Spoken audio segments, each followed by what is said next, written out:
all kinds of train awkward. wreck. Let me tell you. But anywho. So I just read this knowledge. I just realized what the teams were. Oh baby. Oh, Alright, baby. Very excited to look at this Reborn's Darkhound Mirror. The matchup is even, but also in favor of the Reborns and the Darkhound. Well, I mean, here's we'll my see how first this plays question. Is it like normal FG things where the worst player will win the mirror match? I mean, at high level, a lot of time you just see basically the two Reborns basically dick around in 1v1, and you just you see who wins that, while the Darkhounds just kind of just do nothing. But The Darkhounds sort know, of just dance. Well, I mean, they try and hit each other, right? Yeah. But, so we'll see if this actually plays out this way. But right now, Alice and Mayu actually are taking a little bit more damage here. Seox has not really been hit yet. 646 here, just barely been tagged. Doing really well right now. Actually, kind of wrecking Atlas. Ooh. So we'll see how this goes. So we're gonna have to pay attention. The big thing here in these kind of matches is the burst, right? So Atlas is getting very close to a burst here. If he blocks a couple more times, or does actually land some hits or shields, or just gets hit like that, we probably won't see a burst. Yeah, we're now. not going to see burst Very, first very life, I low. think, unless they're really feeling it. I doubt it. And there we go. Yeah. Tagged by the Garo funnels. Yep. Rosen, though, does... Oh, wow, they traded. Oh, actually, I missed that. Maybe that was an actual Reborn's assist there. But in any case, both Darkhounds are pretty low as well. Well, quote-unquote low.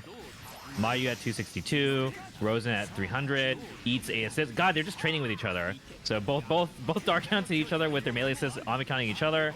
This is kind of what happens here. Oh, Big Garo? Big Okay. Garo. Yeah. Get So- something out of that F-burst. Yeah, but Seox on a really good time burst. Gonna use it. Yep. Just goes in for the melee. Tries to play around the shield. Oh my god! Oh! So Seox just didn't mash melee hard enough, I think. That really sucks. Just like let his melee, whiff there a bunch and eats a lot of damage for it. So they're still doing fine, but there's like a chance here because Rosen is so low. Atlas Yeah. getting a lot done here, but like I feel like at this point they may try to close out on Mayu potentially. Oh, okay. Yeah, so it is actually getting like it's pretty even now. It's actually really funny to see both these Darkhounds at full E-burst as well. Oh my god. But the big thing is Seox has burst still. We're gonna probably see him. Okay, yep, there it is. Oh, here we go. Versus E-burst, yep. Still spooky though. Oh, okay. All right, here comes the Reborn's maiden call. Everybody's Oh, bursting and closes out on Oh the my Darkhounds. gosh. Whose Darkhound was it? I can't even. This is so I believe that was Mayu. Was it? I'm just think gonna that was say right now, Seox switching through these camera angles, my brain is going at like 100 miles an hour, being like, wait, who's who? Okay, there we go. Seox and Rosen. So there we go. That was the sword. That was a very tough spot for Mayu to play out of. It's like, I mean, F burst, Reborns. I mean, Amikan is only doing so much there. They did a good job of getting back to an actual point where they could win that match, though. It was looking like really bad, and then Seox made a couple mistakes, and Mayu was able to kind of recover, restabilize.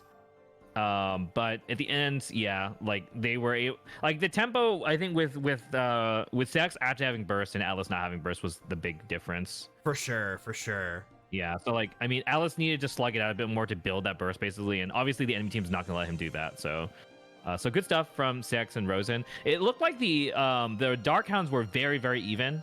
Rosen and Mayu looked like they were going pretty even in those 1v1s. So this is actually a really good match. Yeah, I know whenever I took a look at the Darkhounds, they were essentially just trading super consistently. Yeah, it was, I mean, down to the fact that both of them had full E-burst. Mm-hmm. And basically both to that 1 HP. But yeah, like Seox was off to a really good start. in general had better bursts. With that one flaw with one burst, but overall, I think seox was pushed that match ahead pretty early. I think it was some good recovery from Mayu and Atlas, but yeah, I mean, we'll see if there's some adaptation here. All right. Oh yeah, I mean, yeah, seox is getting some free damage here early on. Atlas, Atlas, little too eager with these transforms. Seox just, you know, being a lot more patient here about their neutral.